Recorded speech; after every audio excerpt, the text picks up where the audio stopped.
Don't do Bermuda, man. What am I doing to myself, man? All of this, it's just gonna come back. And I'm gonna have to fight it the whole step of the way. This is the second episode in a series where I show you how to turn your backyard into a soil-healthy, biodiverse, water-neutral oasis. And, as you just saw, I am in the middle of questioning my life choices while removing Bermuda. So, to understand how we got here and how we got through it, we need to go back to the start. So, you've watched the first episode and you've figured out where water flows, how you're roughly going to capture and utilize it, but now you have to figure it out, okay, how am I even going to do all this and where do I even start? It's early March here in Central Texas, which means I need to get plants in the ground ASAP and ideally get rainwater collection going sooner rather than later. The patio can wait for now. So in order to get plants in the ground, obviously I need to start with my Earthworks. The other advantage of starting our Earthworks right now is that because of the time of season we're in, the Bermuda is still dormant, which means it'll be easy to remove. And above all else, it's also still really cool and the weather's super nice, which means it'll be a lot easier to do really heavy manual labor without wanting to quit this project before it even begins. No, I think you're doing the right thing, especially getting after the water catchment features in the spring here, because we're likely to get some rain. Gotta hope we get some rain this spring, and then we're likely to not get very much rain in the summertime. So I think if you can get your Earthworks done, and while the Bermuda grass is still dormant, it's a little bit easier to chop it up. Like once it starts growing, and it's got somehow even more strength and power. And so, yeah, good move there. And then if you can get your rainwater set up next, like once you've got your first pass at the Earthworks done, I think that's how I would probably prioritize it. But I guess it's also, when you're doing DIY projects, it's also like, okay, what do I actually have the ability to do right now? Yeah. Because so many oh, well, I got to tear down that fence and do all this and that. And some weekends you just don't have the wherewithal to do that. And you're like, well, I can go dig for 2 hours, Before we can begin, we need to talk tools. So above all else, you're gonna need one of these guys. If you're west of the Balcones Fault, so west of I-35 for the most part, you're gonna need a pickaxe or a mattock. This is a mattock. This thing is going to be your bread and butter throughout this project. This guy is super useful for cutting up the Bermuda and cutting through the sod. And when, not if, when you hit rock, because you will, this guy is gonna be your best friend at punching through it, breaking it up, and pulling it out. You'll need a shovel as well, but trust me when I say this guy is gonna get you way further than the shovel will. So my recommendation is to use this guy to do most of the removal and breaking up, and then this guy just to get material out of the way. When you're placing topsoil and mulch, you'll need this guy as well. A rake's super useful just to kind of spread things and move things around, but that'll kind of come into play later. And last but not least, you're gonna need a wheelbarrow that's right behind me. This is my neighbor's. He's been very kind and has let me borrow his because they are kind of expensive. But any kind of wheelbarrow or wagon that has kind of a dump feature, highly recommend. You're gonna need it. Even if you're not removing material from your site, when you're bringing material into your site, you're gonna need it to move it around. It's a lifesaver. It's gonna make your life a lot easier. If there's two things that I'm gonna tell you need to get, it's one of these guys and a wheelbarrow. However that manifests. So with all of our tools, we can begin. And you can see here I'm using the pickaxe or mattock to basically chop through the Bermuda, move it around, and then I'm going to come in with a shovel and remove it later. I'm just following the paint lines and the flag lines that Michael and I had made earlier, and that's just going to keep me on track as I move through. Okay, really important topic we need to talk about, and that is when you're digging, you need to know what's underneath the ground you're digging. So call your local authorities. There should be a number. They'll tell you what's underneath the ground you're digging in for free. And it's super important. I cannot overstate that you need to know this stuff before you start digging, especially on a project this big. I've dug a bunch here before this project when I did the French drain and some other stuff. So I know where everything's at already, but don't be the guy or woman that puts a pickaxe through a natural gas pipeline. It's a bad day. Don't be that person. Just take the extra time and call the authorities and figure out where stuff is. So I'm probably about 3 hours total into this. And yeah, this is definitely going to be probably the hardest part of all this. Bermuda sucks. So if you're doing a new build, my recommendation is, if you want to ever do something like this, don't do Bermuda, man. It is a nightmare to remove. And the worst part is, all of this, it's just going to come back. And I'm going to have to fight it the whole step of the way. So, yeah, I'm lucky. There's probably about 3 to 5 inches of fill dirt underneath here. I can tell you from experience, having dug a foot deep trench for the French drain at one point, it does eventually just turn into solid hill country rock after a certain point. But yeah, if you're going to do this for the first time and you've never done really digging in Central Texas before, you need one of these. You're gonna need it. I'm sorry, there's no way you're gonna do this with just a shovel. Get a pickaxe, get a nice and heavy one, let the pickaxe do the work for you. Thank me later. And so kind of as you've seen throughout, I basically have done pickaxe to break up the Bermuda and kind of get everything disturbed, and then I come in with the shovel and push onto the berm. I'm not entirely sure how I'm gonna what I'm gonna do with this berm. Like I mentioned, the Bermuda is still in the berm and it will grow back. So I need to ask Michael what his recommendation on it is, and whether we do solarization, occultation. I don't think it's realistic for me to remove all of this dirt in this Bermuda.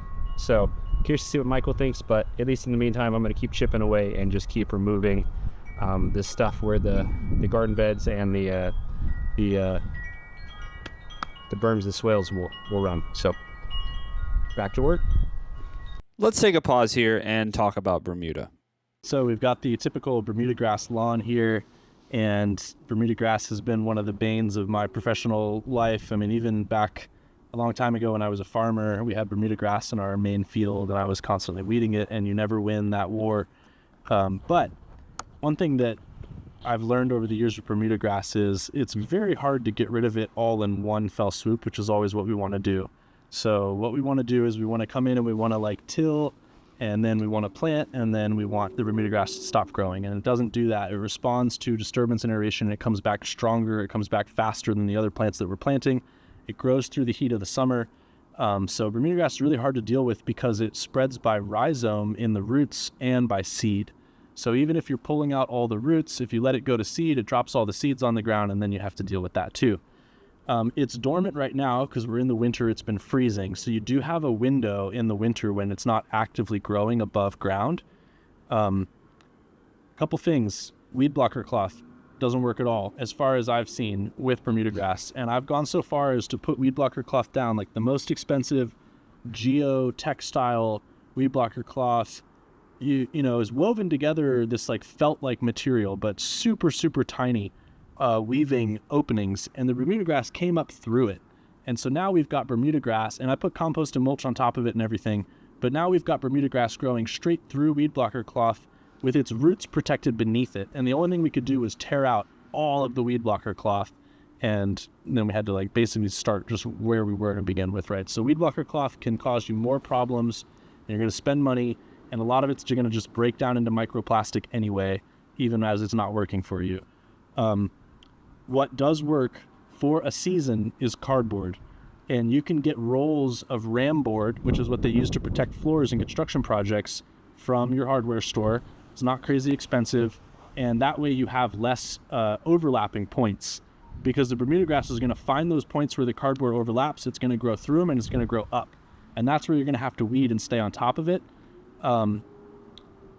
I'm still looking for like a tape option that's biodegradable, that doesn't have adhesives that are going to mess up the garden, to put in those places, that will also still keep binding even when it gets wet, which is a lot to ask of a tape. So cardboard does work.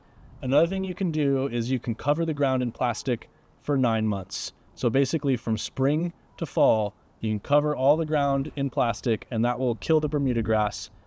But even then, it's probably not going to kill the entire seed bank. And so you're still, even after 9 months of having plastic on the ground, you're still probably not 100% done with the Bermuda grass, but it will set it back significantly.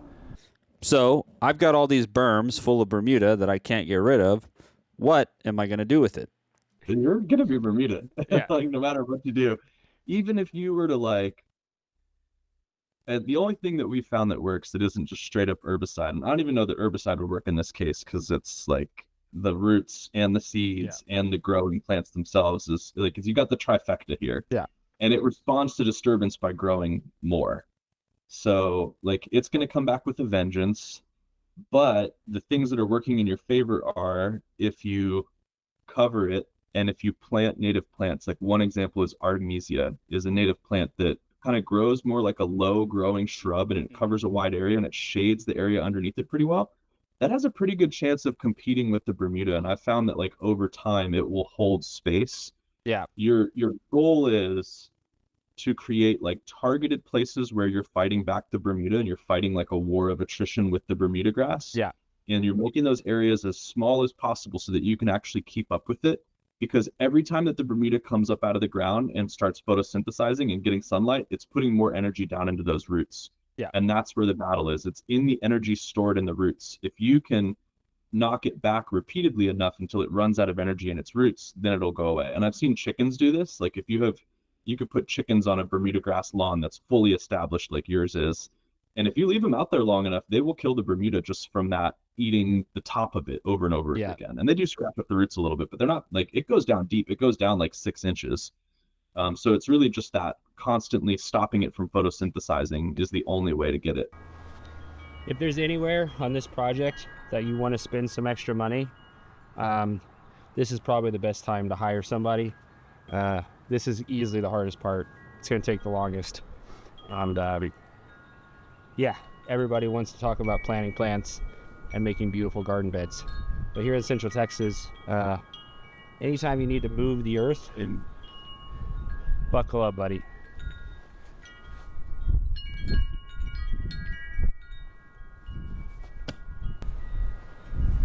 Okay, so let's talk about kind of how I figured out the best workflow for myself. I don't know if this is the best actual workflow. Again, I'm flying blindly a little bit here. I'm trying not to have the rest of the team tell me exactly how to do things. I want to learn just like you guys are going to learn. What I found with Bermuda, as you've seen with some of these clumps I pull off, it's pretty tough. So what I've done is basically take a shovel and basically cut in along my lines and just step on it, get it nice and deep and cut in. And then what I do is I come along the line of what's going to be the rain channel, basically. And I'm basically cutting that line towards where it's going to meet down here at the end. And that's kind of my guiding line. I know, okay, everything's going to be on the left side of that line. And so essentially what I'm doing then is just coming in, pushing that a little bit forward, and then I kind of come in and just cut with the pickaxe and the shovel and cut squares and sections out. And then I kind of come backwards, remove that with the pickaxe, break it all up, disturb it, shovel in onto the berms, and then just keep kind of repeating all the way down. And yeah, trying to use as much of this earth as I can to help build the berms. One thing I want to talk about is something that's going to help you kind of stay on track, and that is using little flags like this as well as field paint. You can go get a can of field paint from Home Depot, Lowe's, wherever for $8, and you can get these for super cheap too. You're going to get a lot of them. And what these are going to do is they're going to help you not only visualize your space, so when we laid this out, we visualized it using these, but also as I'm going along, you know, obviously I'm going to be removing where this white line is, and I'm going to lose track. But these flags in combination with the white line mean that I'm going to basically know where I'm at all times and know where I'm going, and kind of keep me on the rails and keep me moving towards what we actually designed. So super cheap upgrade. Don't skimp on stuff like this. The cool thing is these are reusable too. So when you're done, you can save them, use them for something else. And yeah, I can't overstate how helpful it is to keep you on track, but also help you visualize the space you're working with. So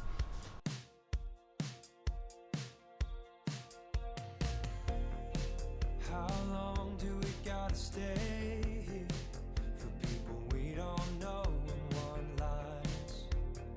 All of the clothes are designer, fast cars, and who knows who. Yeah, I know what they wanna say. They're gonna ask me if I'm gonna make it. I don't care if I'm gonna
take me home and get you elevated till we'll levitate.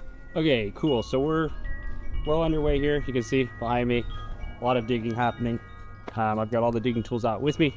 What I've been doing is basically cutting the channel from the French drain, which is right behind the camera right now, and basically building the slope and gradient through what we've cut out towards the bottom there. And you'll notice that I've been kind of pushing dirt that I remove up onto this kind of second berm. And that second berm is basically just going to be, that's going to just be where the garden bed's going to sit. So on the other side of this berm, we'll fill it in with compost and mulch and plants. And this berm is basically going to act as protection, erosion protection, as that water comes through in case we get like a really crazy rain event. This has more protection from erosion, whereas if I had just left this flat, there's a chance that water could kind of hit one of these curves and sweep up and kind of just wash out a bed. So, yeah, apologies if you can't even see me right now. The London sun is directly overhead. So terrible lighting for shooting, but work's got to get done. So yeah, keep working. You'll notice I've been using a compactor as well as the shovel to kind of compact stuff too. So as I'm going, I'm just really trying to block all this in and get it all nice and set.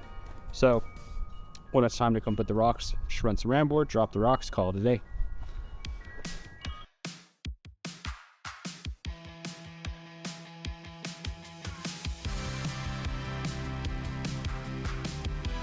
Okay, so what I'm gonna do real quick, now that I've channeled out about half of it, we're gonna get the water hose. We're gonna start it up at the top, and we're gonna see if the water actually flows the way I want to. We're gonna see which way the water behaves, and make any adjustments we need to make now before I put any rock down.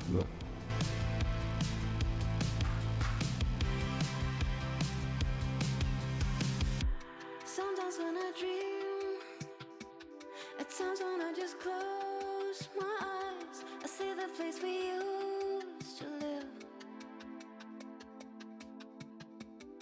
Gaze up at the sky. Okay, cool. So sorry if the lighting's a little weird.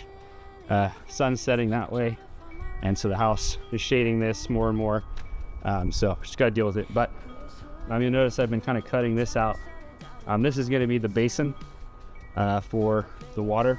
So we need to make sure there's a little bit of depth here so that I can catch all that water and make sure that it's not just instantly shooting off and over the berm. So we'll keep cutting this up, kind of smoothing it out. And basically as I'm removing this stuff, whether it's up there or down here, I'm pushing it up and kind of forming a bermed slope, or slope into a berm. And that's, like I said, where the plants are gonna be, and that's gonna help with erosion control. So you'll notice this isn't a straight line. It could have been very easy to just go straight. So there's two reasons for that. One, it looks better when there's some slight movement, because that's what it looks like naturally in real life, like creeks. Creeks don't just go in a straight line. They follow curves and, have natural movement.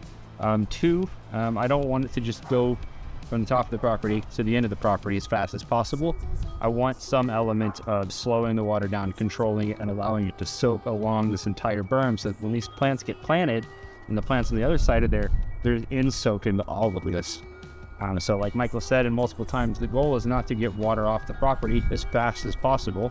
The goal is instead to try and allocate water that's hitting there, and there, whether it's through the roof or the collection or whatever, and spreading that water equitably across as much of the property as we can.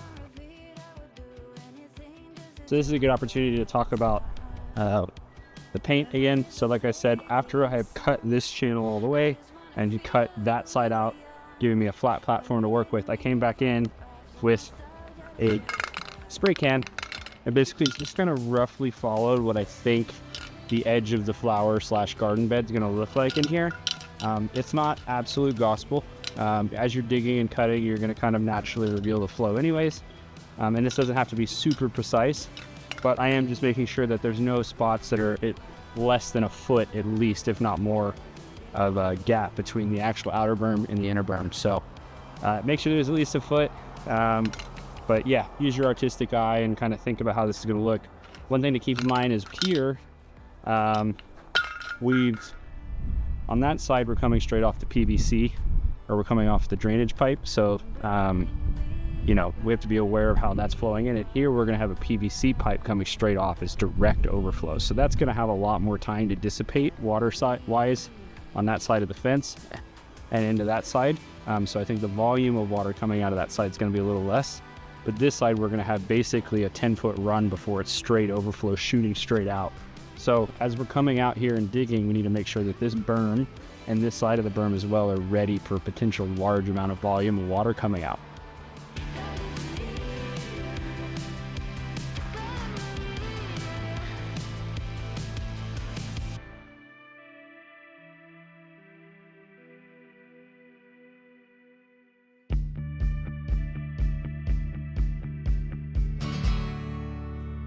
So remember when I said get one of these guys? This is why. Because here in Central Texas, underneath this fill dirt is just miles of this stuff. Get a pickaxe, save your back, save your arms, and save your sanity.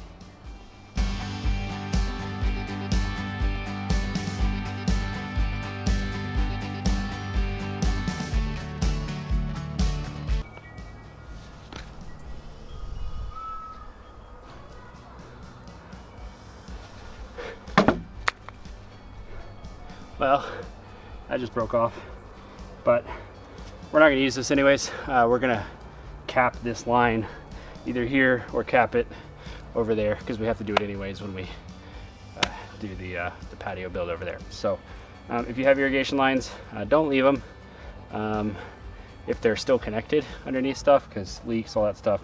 But if you're going to cap the line further up, then it doesn't really matter. So. All right, so this is going to be where the water overflows from the berm, just to my left here. I'll move the camera so you can see it in just a sec, but just cut a channel out, and then I'm going to clear this out a little bit later, but it'll flow underneath, and then we'll just kind of, like I said, we'll run ram board on the way all the way over, cover it with rocks, and water will just go right out. Hey, so let's kind of recap where we're at. So as of right now, we've dug pretty much everything we're going to dig. Okay. And what we're going to do now is we're going to start doing the ram boarding process. So there's some stuff I dug off screen that I'm not going to show. It took me a long time to dig everything, guys. I got to a point where I just couldn't do the digging and the shooting thing. You got to watch me dig for 10 minutes. You get the point. So I'm going to walk around with the camera now, show you guys around real quick, give you a quick update of where we're at, and then we're going to start the ram boarding process and start putting stuff down. All right, so to start, this is the French drain that had already existed before I started this project. We are gonna Sawzall that off. I'll probably do that off camera.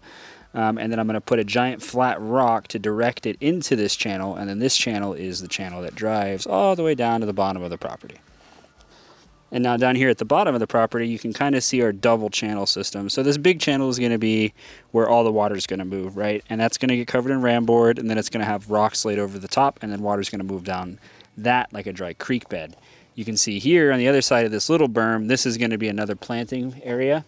We'll cover this in ram board as well, and then this is just going to get backfilled with compost and soil, and plants are just going to get planted here and kind of act as privacy screens as well as just looking pretty.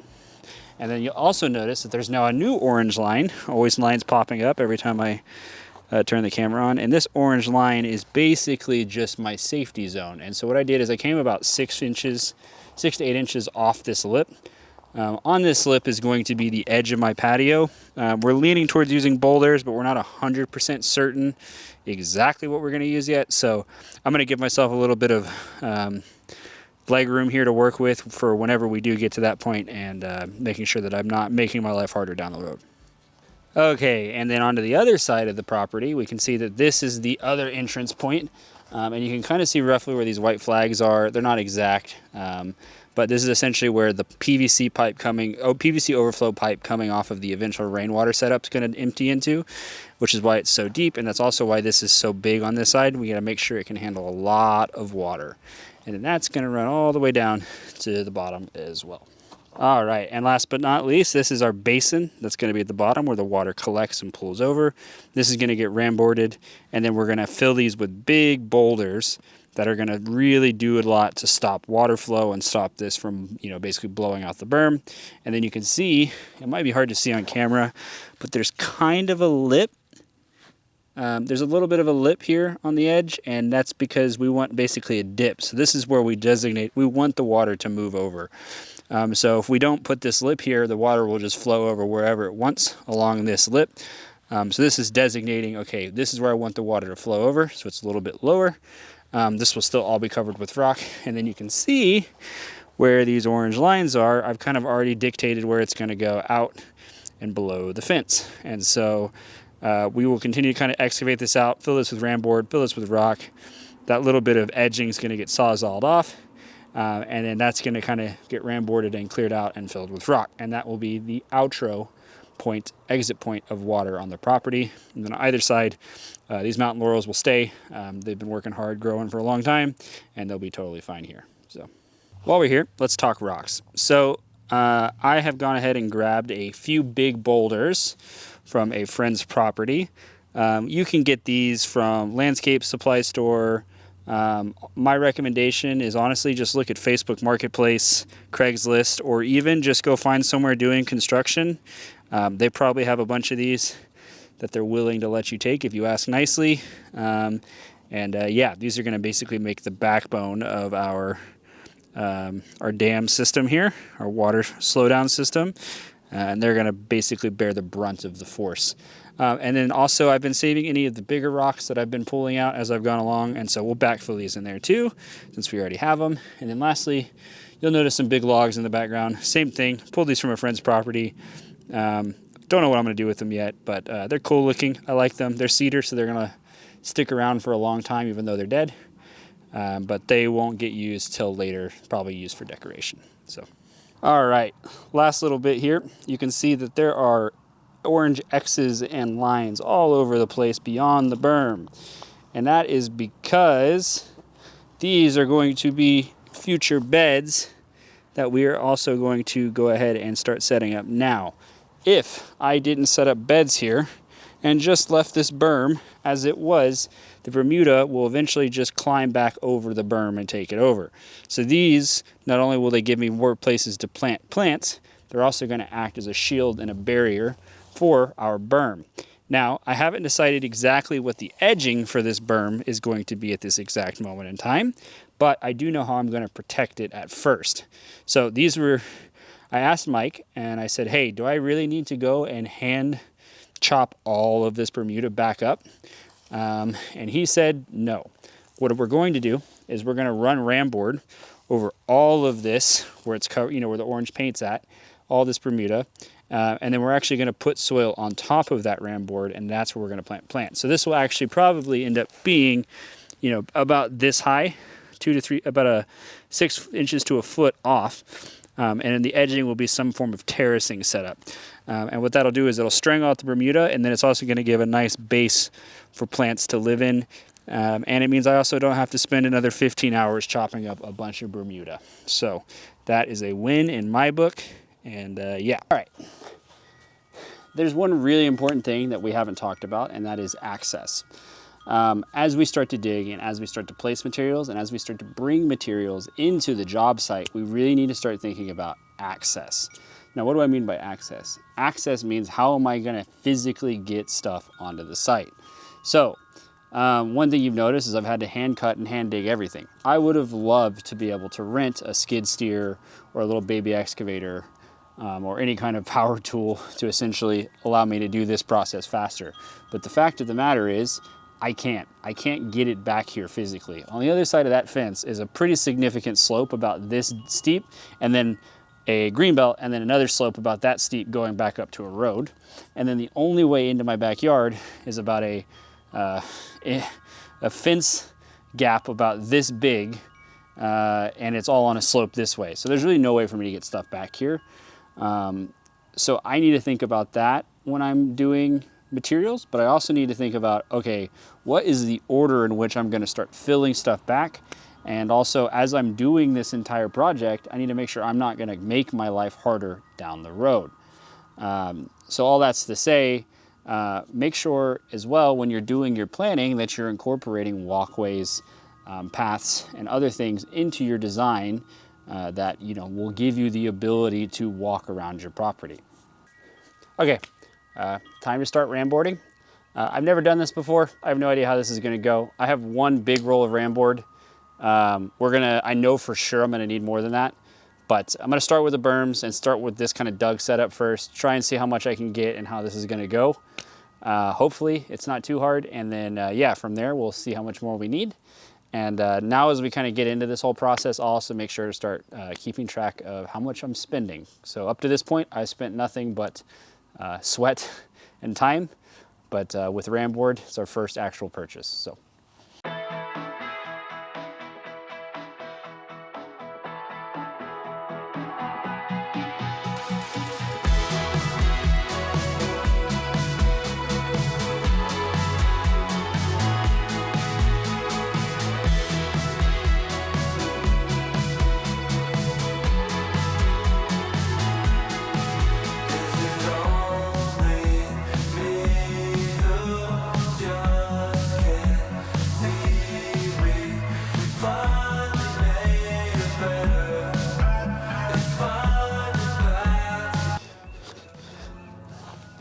Okay, so what I'm gonna do is we're gonna make a run to Lowe's or Home Depot, or your big box store of choice. I'm gonna grab a bunch of landscaping nails, grab some more Ramboard, and then we're gonna keep doing this.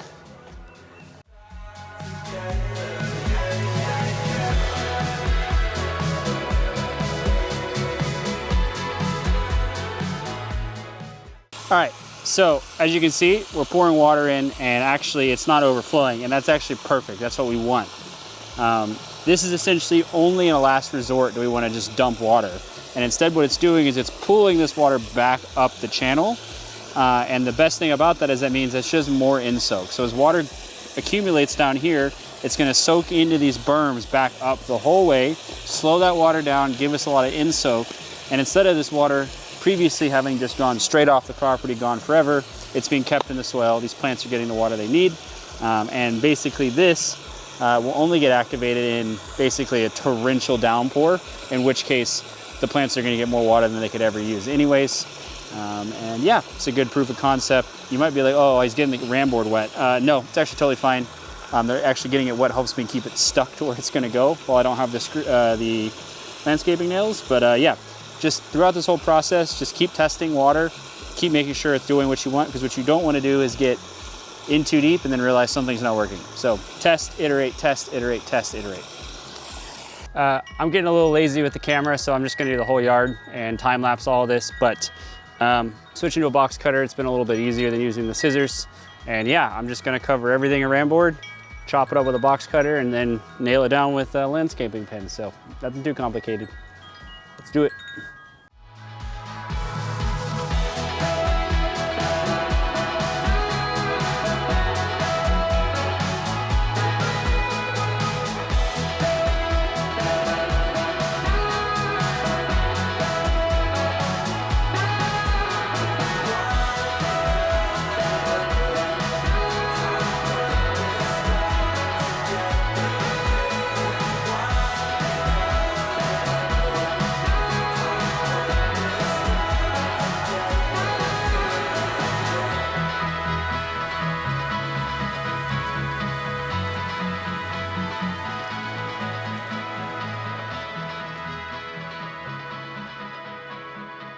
Okay, so it's the next day. I finished ramboarding most of the stuff, but you might be wondering, Dylan, you crazy man, what is all this wood for?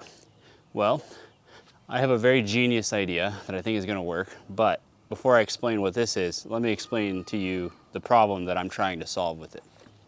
Okay, so we're here on the other side of the berm, right? You can see where the patio is gonna be over there. This is where the water is gonna come down, overflow to my right. I've thought long and hard about how I want to basically add a shield and a guard, so to speak, from about here, so that the Bermuda doesn't overtake the berm, and then I can plant on this side too. And additionally, I'm somewhat concerned about the size and width of these berms. I think for most rain events they'll be fine, but I'm really worried about like a really big one. And so I was like, okay, well, what can I do that's gonna beef up these berms, but also give me kind of protection? Now, I could do something like a wall. I could do something with bricks or stone or more rocks, but it's gonna cost a lot of money. I have to haul all of that, and it's, you know, adds a lot to the timeline here. So If you've watched any other Symbiosis videos, you know they're huge fans of building berms. So they'll go into a property, and when they manage the ash juniper / mountain cedar, what they'll do is they'll chop a lot of branches, they'll cut some of the smaller junipers down to clear out space, but instead of just burning those junipers or throwing them away, they build berms. And what those berms do is they slow water down, they trap soil, build new soil, and act as habitat. So that's what we're gonna do. We're gonna build berms on the backside of this, fill them in with soil, and that's going to bolster this, give me more planting space, and I think it'll also look really sick. Okay, back to juniper. So all of this wood is ash juniper. And what I did is I went to a piece of land nearby that I have access to, that I'm allowed to be on. Important, don't go on land you're not supposed to be on. And I basically went and harvested a bunch of ash juniper. Here's the thing, ash juniper grows across the entire Central Texas region. There's so much of it. Everybody's clearing it all the time. Probably too much clearing, but I digress. So the cool things about juniper, one, there's a lot of it, so it's not in short supply. Two, it's very rot resistant, and you know, almost calcifies to some extent, so it's very good at, you know, being a berm because it's not going to decay in 2 months. It's going to be like this for a while. Three, it is very solid material. This is pretty thick stuff, so again, very strong, not going to break or anything. And then yeah, I think it's, like I said, the biggest thing is it's abundant. It's everywhere. You can find it pretty easily. I'm not going to say to do it one way or the other, but I promise you, if you find a landowner nearby that has a bunch, they'll gladly give it to you. Alternatively, if you live somewhere near where they're doing new construction, they're going to be clear cutting all of this anyways. Ask one of the guys, pay them in a pack of beer or whatever, say, hey, can I take some of this in a truck? And they'll probably say yes. If it has the fronds on it and everything too, you might have to do a little more work of removing the live material. But the cool thing about that is that don't throw that material away, throw it in the truck, take it with you. You can use that material to help build new soil. It's really good for mulch. So yeah, we're gonna get to building berms.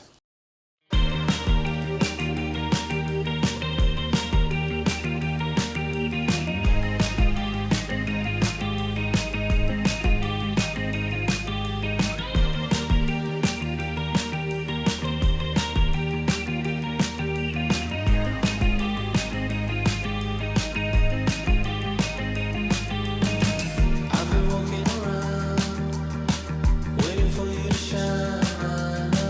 People passing me by. Does it feel like I belong? Trying to keep it alive on this hungry side for a better confirmation. Yeah, I'm heading for the station. I can feel love is real.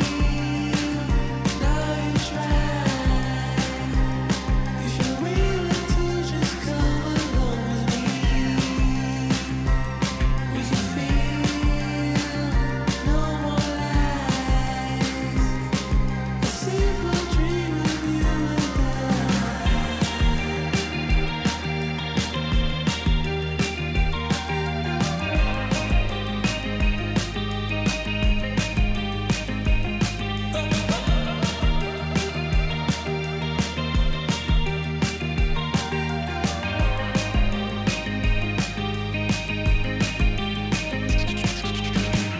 all my friends by my side told me that I should find some love. I've been walking around, trying to catch you with my eyes. With no one in my heart, but I guess it's a start.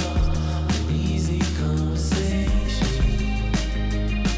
Get a bit of your attention. I can feel love is real. Now you try. If you're willing to just come along with me, we can feel no more lies. A simple dream of you and I.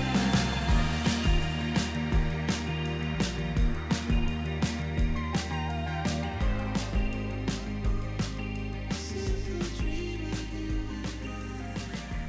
As you can see, we've filled most of the channel in, but it's not 100% perfect. I did about half a yard of 5/8 river rock. I probably need another half yard just underneath to kind of really finish this off. But I'll probably grab that off camera to finish off. And what I need to do now, because the soil yard closes in about 2 hours, is go grab a bunch of compost and topsoil and kind of finish a lot of this other stuff.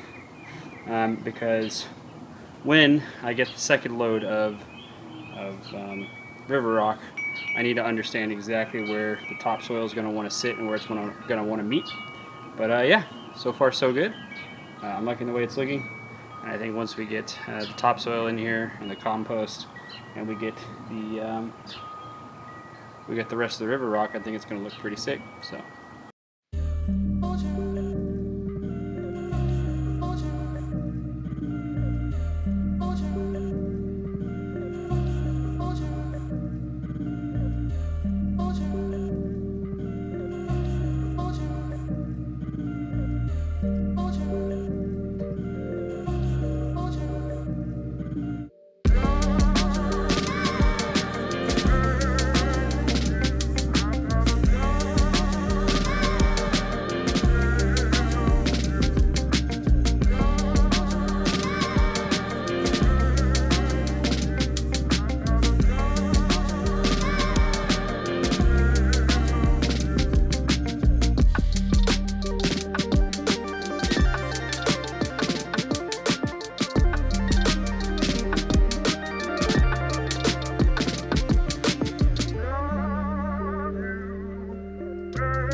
Okay, let's talk.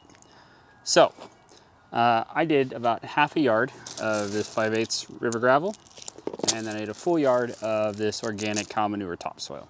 And that has gotten me, I think I'd say about 70% of the way there.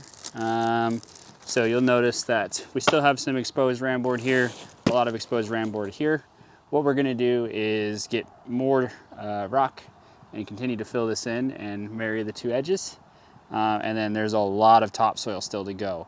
The other thing we're going to do is on these berms, you'll notice that it's pretty significant down. The kind of end goal is going to basically be to continue to gather ash, juniper, cedar wood, keep building these berms up, and then almost have this be level of topsoil the whole way, like a flat bed to the berm there. So it's like a terrace made out of ash juniper berms, or ash juniper branches, and then once we plant the plants in it, the roots especially will kind of hold everything together. The other thing is you'll see this kind of a mess here, but it'll make sense once we're done with it. But we'll also have beds up against the fence there where we'll put privacy plants, and then there's this little channel here that hits this little thing here. In that channel itself is going to be decomposed granite, but I'm not going to worry about that until we do the patio. Because when I do the patio, we're gonna get a bunch of decomposed granite anyways. I'll worry about that then. So, let's talk about the good. I think it's looking awesome. I'm really happy with how it's turning out. I think it's starting to look like a yard, which is it feels really good. It can be kind of demoralizing when you're doing this yourself for the first time and you're kind of like, I think I know what I'm doing, but you don't know. So now that things are starting to look like a yard again, I'm getting excited. I'm getting more motivated. I think the biggest piece for me right now is what I'm gonna do with these really high sides. This side I'm not worried about. As we fill this in, this will fill up and we can get a nice edge. but I'm not 100% certain what I'm gonna do with these really high sides that you see here. I could fill them up with rock. They'll probably just slide down. Obviously can't put soil on it because they'll slide down. One idea I'm having is to just go get a bunch more rocks and kind of lay them up along the side. And that'll actually strengthen the berm a bit more. So that's probably what I'll end up doing. But yeah, and then kind of also one thing is kind of throughout this whole bed system, even in the rocks, we'll probably plant some specific types of native plants that are very good at erosion control and like to live in these types of pseudo-riparian areas. So that'll also kind of help. And then, yeah, I'll be splashing in some boulders and some rocks throughout, bigger rocks throughout all of the beds so that they have some life to them. But yeah, I'm tired. I'm exhausted. This is like a marathon, 12 hours in a row, basically, of doing all this. The landscape yard, mercifully, is closed for the day, so I can't go get more stuff. But yeah, talk about something else. Let's talk about cost. So don't go to a big box store when you buy this stuff. Go to your local landscape yard. This topsoil for an entire yard of organic compost, like the best I could buy, was $45 for a cubic yard. All of this, $45. If you tried to buy that at your local big box store, that would easily be about $100. And not to mention it's all in bags. So I have a truck, so that helps. But I promise you, if you're gonna do this project, especially if you're gonna need as much soil as I'm gonna need or as much rock as I need, if you do the math, call your local landscape yard, get a delivery if you don't have a truck, or rent a U-Haul, or if you have a truck, do it yourself. I promise you, it'll be way cheaper than if you just do this from a big box store. That goes for these guys. This half yard of 5/8 river rock, I think was $35. If I had done a full yard, which I can't because my truck can't carry it, is another $50. So I think for the rest of this project, I will say I'm gonna probably do delivery. I'm happy that I started with 1 yard and half a yard just to kind of figure out how this is gonna work and see how much I need, kind of like I did with the ram board. But yeah, I think for the rest of this project, I kind of have a good idea of what I need now. I'll probably just order delivery and just eat that delivery cost. Is what it is, but it'll be nice to just have it all in my driveway and I can just run back and forth whenever I have time throughout the week to do this and know that all the material's in my yard. The cool thing is too, with stuff like this organic compost, if I order a little extra, cool, I can put it on my other beds. I can put it in my vegetable garden, or I can make a pile somewhere. It doesn't go bad, it only gets better. So yeah, don't go to your big box store for this stuff. If you need like a little touch-up stuff, like a bag or two of decomposed granite or river rock just to finish it off, totally fine. But yeah, if you're gonna do a big project, landscape yard, and save your time, save your money. Oh, and one more thing, it's so much easier when you don't have to film yourself and move a camera around. So just know this entire process when I'm doing all this, I'm moving a camera around and adjusting exposure and all that fun stuff and swapping batteries. So I'm doing it because we love you and we want to show you guys how to do this. But yeah, in exchange for my pain, suffering, and misery, like, comment, subscribe, and give me that at least.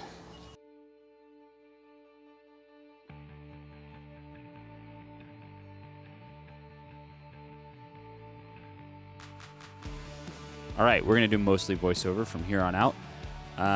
You can see me coming in right here. I decided to come back in and get a slightly larger version of river rock, as you can see here. I just felt it was going to, one, add more structural support to the riverbed, but also look better and give some variety. So this is, I believe, 1 1/4 inch river rock.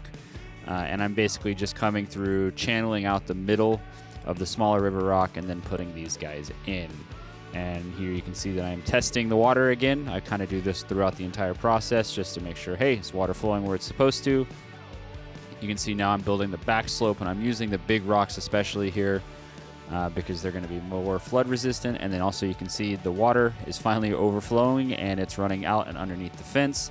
So everything is working correctly. And these rocks will continue to slow down water. I actually have a special plan for plants on this backside too that we'll cover in the next episode. But yeah, just finishing up the final touches here.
And last but not least, we're going to come back in and make sure to add more topsoil. So this is another yard of organic compost. And we're basically filling in what I haven't filled in. And then what's not going to be shown is that one more time after I turn the camera off, I did come back in with another yard and kind of just top up all of the different beds as much as I could to give us as much planting soil as possible, and just try and build these beds out as much as I physically could.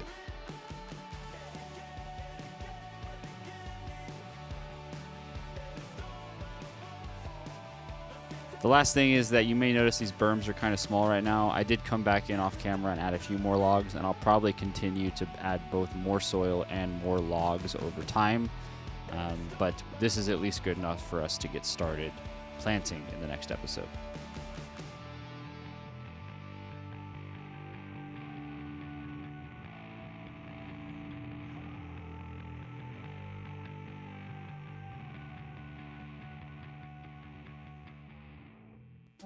So, after 20 to 30 hours of hard work, a lot of sweat, and a lot of labor, the backyard is moving along nicely.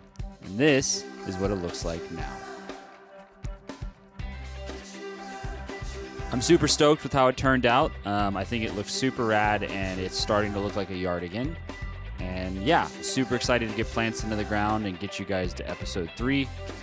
I hope you guys have enjoyed watching this. I hope you guys have learned a lot. I know I learned a lot making all of this. I'll make sure to put the final costs that we're at so far in the description below, and see you on the next one. All right. Hey, thanks, guys. Appreciate you watching. I hope you enjoyed it. And if you want to learn more about what we do, how we do it, why we do it, you can hop over to our website. There's tons of good articles. You can join our newsletter. You can follow us on YouTube, Instagram, and TikTok. We'd love to see you there and answer your questions. Thanks again. Enjoy.